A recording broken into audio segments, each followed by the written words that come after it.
थाइना ममांगैदा असमगी कार्बी आंग्लोंग हाइबा जिला अदुगी खुल अमदा लुख्राबी अमा लेरम्मी मबुंग मौपवा तरुक की मनुंगदा निंगोलदी महाक मथंतनी महाक की मचानुपा अमा पोक्लम्मी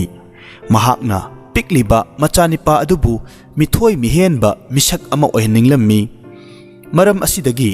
मबुंग मौपवा तरुक की मफमदा अंगांग अदुबु थवाई यावना यंगसिनबिनबा अमदी महाकी मतेंग पांगबिनबा हाइजरमी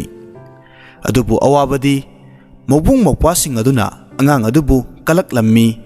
अंगांग अदु मागी मामसिंगदगी का हेन्ना सिंगलम्मी अदुगा मसक मतौसु फजरम्मी मरम मसिदगी मखोइना महाकपु लूना तौबिबगी महुत्ता ताथी तावोइना तौबिरम्मी अंगांग अदुना मागी मामसिंगी मफमदगी मिनुंगसी मचेत अमा फाउबा फंगलमदे अंगांग अदुना मागिनी हाइजबा याबा अमतंगदी मागी युमदा सनाव अमतंग लेजबदुनी सनाव अदु असुक्की मतिक फजै मसासु यामना नाली येंगबदसु राशि यामना लै महाकना सनाव अदुबु यामना लूना तौरम्मी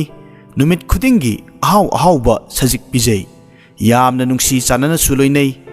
सनाव अदुसु महाका लोइनजरगता नुंगाइजरम्मी मखोई अनिगी नुंगसी चानजबा मतौ असि उबदा मचिन मनाव तरुक अदुदी मित यामना नारम्मी हाना कलकपगी मथक्ता अमुक्का हेना कलकलम्मी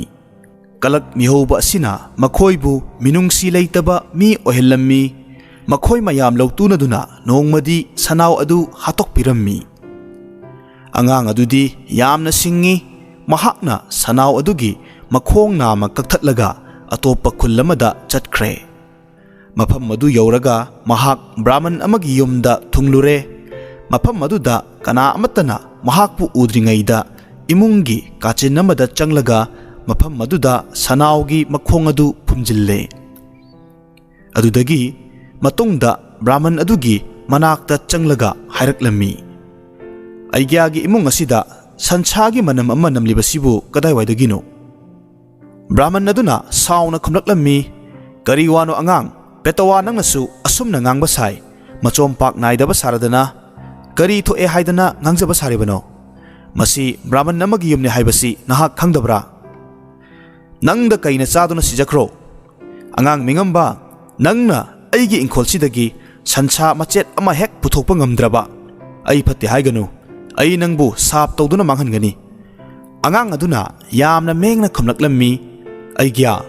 ननाय अइहाक सदुम मदु पुथोकचबा ngambre यंगजगे असि हाइरगा महाकना मफम खरदा थिजिनरम्मी ngaiहक लेरगा सनावगी मखोंग अदु पुरक्तुना ब्राह्मणगी मांगदा उटलरे अदुदगिदी मोमोन मिनोक लोइनना हाइरई अइग्याना ननाय अंगांग अइंगोंदा सिंगनबिबदु अइना चुमलबोइना ननाय अइना पाइजरिबा असिबु संसा नत्रबरने ब्राह्मण अदु यामना सावरम्मी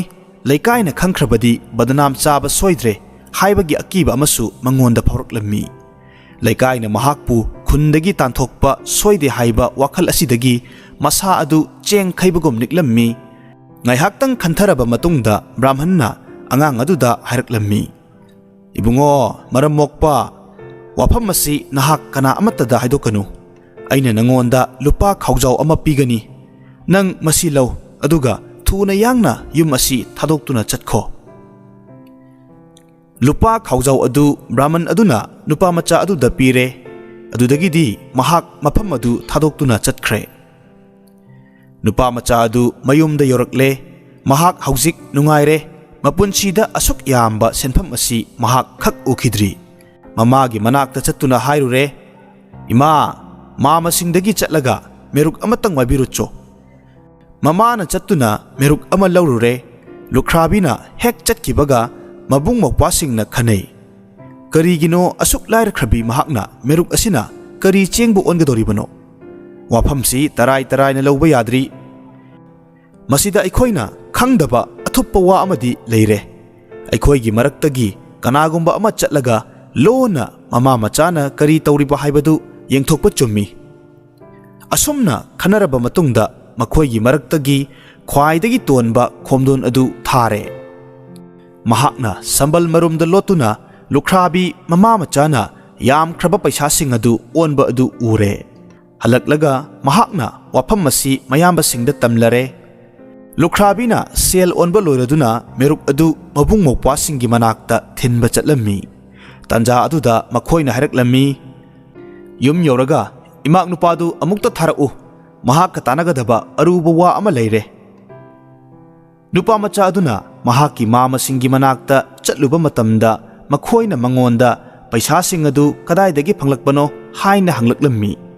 meruk adu nangna aikhoidagi waikibado paisa sing adu onabani natra haina su hanglaklammi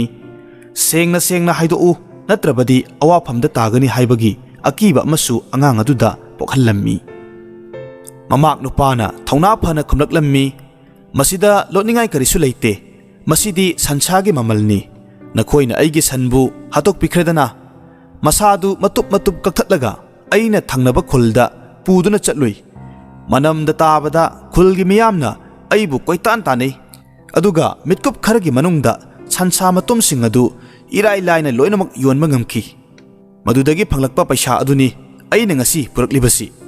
khuladugi mi singnadi aina puriba sadum madu yamande lairabadi kharaga purakho hayoribani makhoina yamna pamjabadu ubada aina su purakke haina wasaklamlabani wasaklamdrabadi makhoina aibu hatkirambasu yaribani ma makhoina takpiyu haujik namakpu kari tawjau haibage mama taruk adu kok sungsinaduna khanare masidi sel tanbagi araiba pambai amani haibasi makhoi loinamak yanare adubu makhoina chingnaba amadi leiri sansa asi makhoi masana chatlaga yolobada hektamak leibigadra wafam asi mamakta hangbada soidana leigani haina thajaba amadi phangle mamakna makhatana amuk mama singda hairaklammi mama khoigidi sansu yamna leibanina paisa yamna phanglani loinamak hatoklaga sansa adu yonbada silakkadaba senpham adu mama khoina purakpadabu wana thokani ne mama taruk adu makhatana amuk matam manghan ningdre mamak nupana haibadu thajare makhoigi leijaba san makhai ngamnamak hatokle aduga matup kakthatlaga bora khawda hanjillaba matungda punanaba sem sare nupa macha aduna mahaki mama singda makhoina chatkadaba lambi adu takpire aduga hairaklammi khul adugi khulakpadi brahman amana oibani ma makhoina khul adu hek yaubaga kana sansa leigege haina koirau lawbiyu lawbaduda taraga miyam hupchilakadoribani mama taruk adu thangnaba khul aduda thumkirammi aduga khonjel hauna kana sansa lehaugadage haina koirau lawrammi khul adudi brahman singna namna khundaba mafam amani mamak nupana namthak tawbikhiba brahman adumakki sumangda miyam punduna leirammi machin manaw taruk aduna sumang adu hek yorakpaga miyam changduna makhoibu pharammi aduga phuba horaklammi upai leijadraba mama taruk adu brahman sing aduda changjaba tarammi mathwai tadi kanbiyo haiduna miyamda makhong soktuna khurumlammi dharma leiba brahman sing aduna makhoibu matungda tawdanaba khangallaga thadokpiraklammi makhoina thindana mayum yoraklammi karisu leitaba angang petawa amana makhoibu apangba sikre haibasida makhoi yamna sauninglammi aduga ikaibasu poklammi angang asigi mayum mai thadoktuna mangonda para amadi tambiba tai haina makhoina lepnarammi mayum hek yaubaga mamak nupagi yumdu lona mai thadokle lairabi lukhrabi mama machadu wana amuk punchi lele lawsing leiba angang asina makhoigi achakpa yum madugi lemhoriba ut khara khomjille aduga ligi achauba thumok amada utsing adu hapchillaga arapa khungang amada amuk chatkhre mafam maduda mit nabagi laina ama kanna sandorakpa mahakna thengnarure awaba taraba miyoising adugi sebagidamak mahak lakpani haina miyamda masamakki sak takjare mahakna purakliba ut asina makhoigi mitki laina adu soidana phanba ngamgani haibagi thajaba pire tawbatadi mahakna miyamda haiki hidak asi sijinabagi akaknaba niyam amadi leigani madu miyamna inbiba tai. Aina khul asi thadokuna chatriba makhaidi hidak asi mitta hapa yade. Aina chalamdaida hapa yare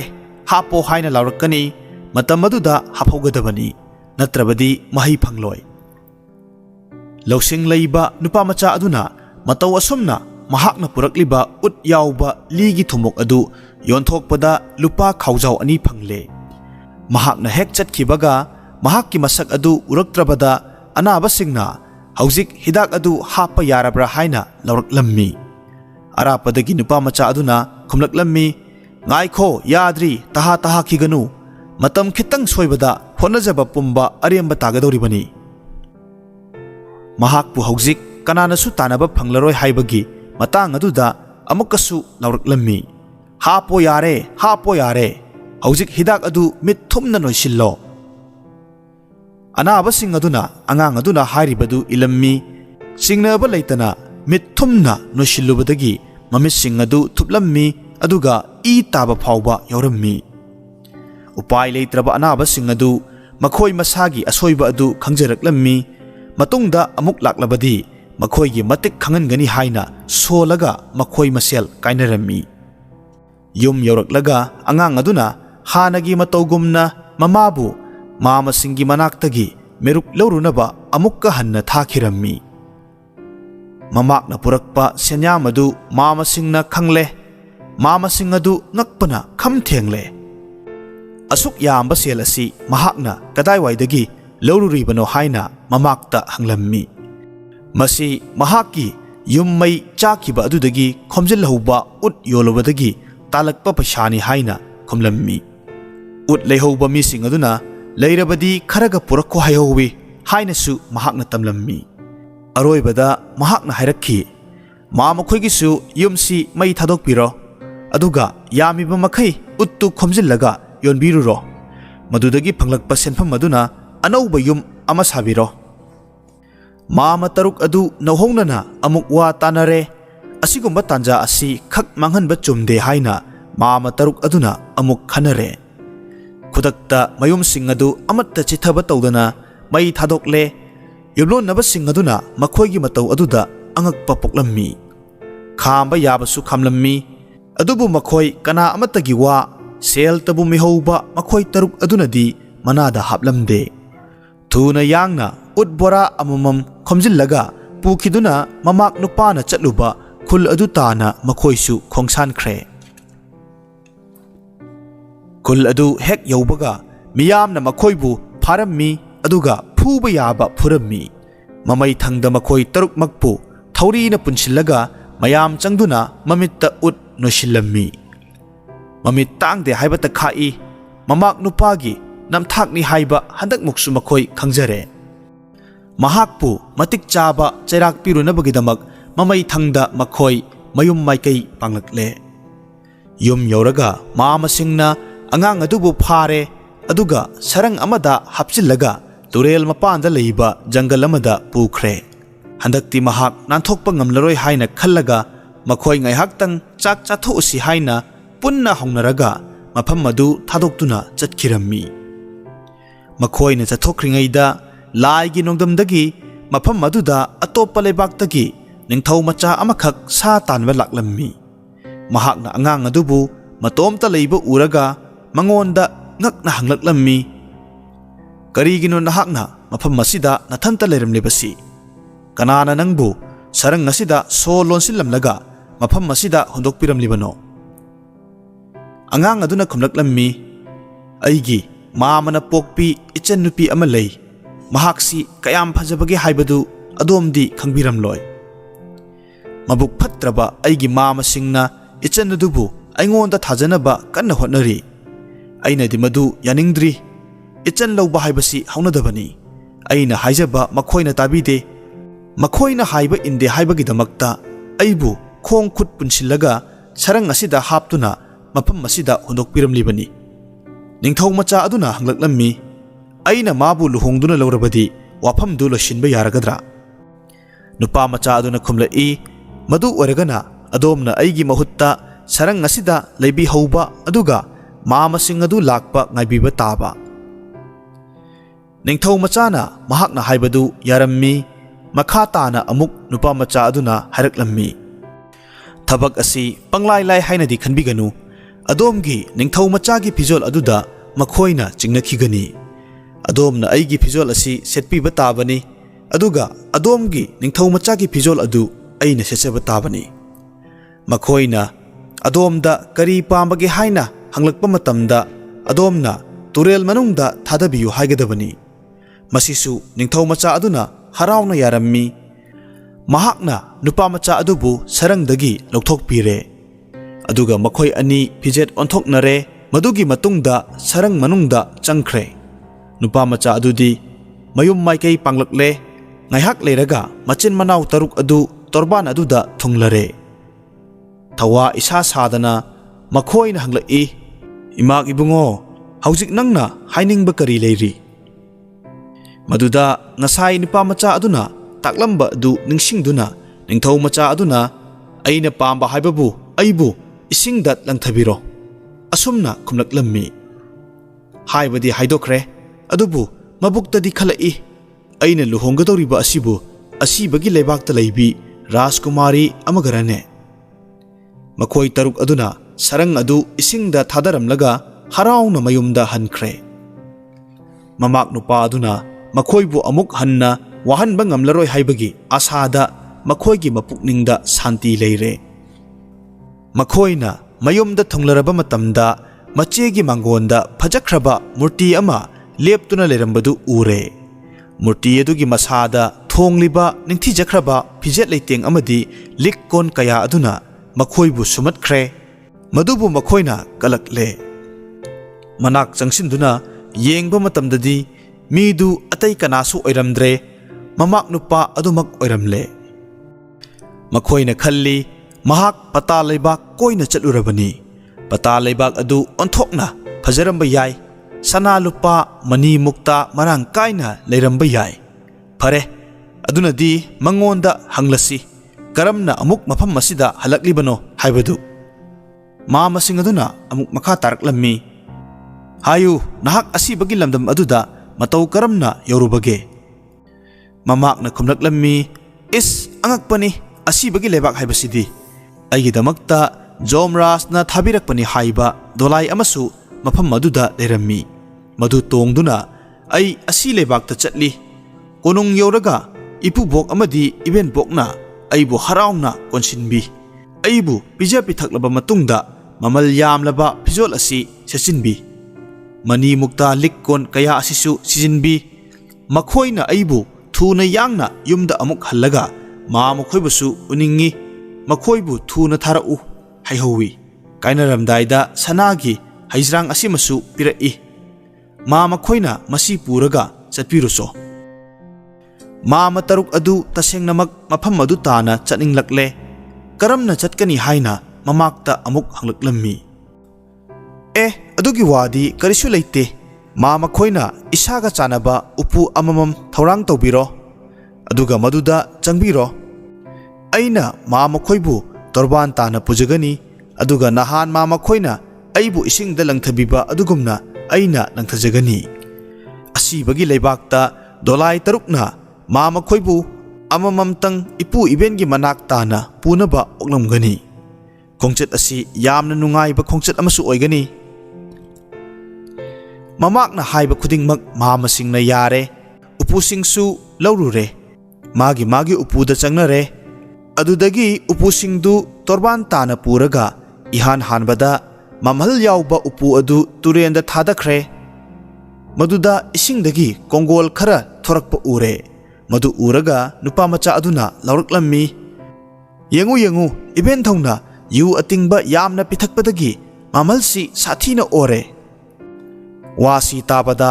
लेमहौरिबा मनाउसिंग अदुसु पता लेबाकता थुनमक यौनिंगलम्मी अइबु हाना लंगथबिरो अइबु हाना इंथबिरो हाइना मखोय मसेल हानबा तानरम्मी मखोय पुनमकपु मथंग मथंग लंगथखरबा मतुंगदा नुपा मचा अदु मपुकनिंग Y संगले अदुदगिदी हराव हराव मयुम ताना लाकले yum यौरगा मनेसिंगना ममाक नुपादा मखोय मखोयगी नुपासिंग अदु कदायदा लेहुरबगे हाइन हंगलकलम्मी मदुदा ममाकना खुमलम्मी मा मखोइदु इपुबोक खोइना पाक थादोरकनि हाइबा थाजदे मतम कुइना उनद्रबनिना यामना पिजा पिथक तौदुना लेहौरी मसिगी मतुंगदा ngaइबा याबा ngaइरबा मतुंगदा हलकमंद्रबदुदा मनेसिंग अदु नुंसा थिरकलम्मी हंजिन हंजिन ममाक नुपादा मखोई कैदौंगै हलकदगे हाइना हंगलम्मी ममै थंगदा थवा इसा सादना ममाक नुपादुना खुमलकलम्मी मा मखोइगिदमक चाक चदुम अममम हेक खाओ मनेसिंगना ममाकना हाइरिबा वा अदुगी अर्थ खंगले मखोई अमुक हलकलरोय हाइबसी थाजबा फावरकले तसेंगबसु कर्बी कांगलुपकी लाइनिंगथौ अर्नाम केथेना मसा मसागी मरालगिदमक मामा तरुक अदुदा असीबगी चैराक पीख्रबनी उपाय लेजद्रबी लुख्राबी मचे मचनबु थवोइदबगी फोलना मचिन मनाव तरुक अदु थवाई थाखिबनी।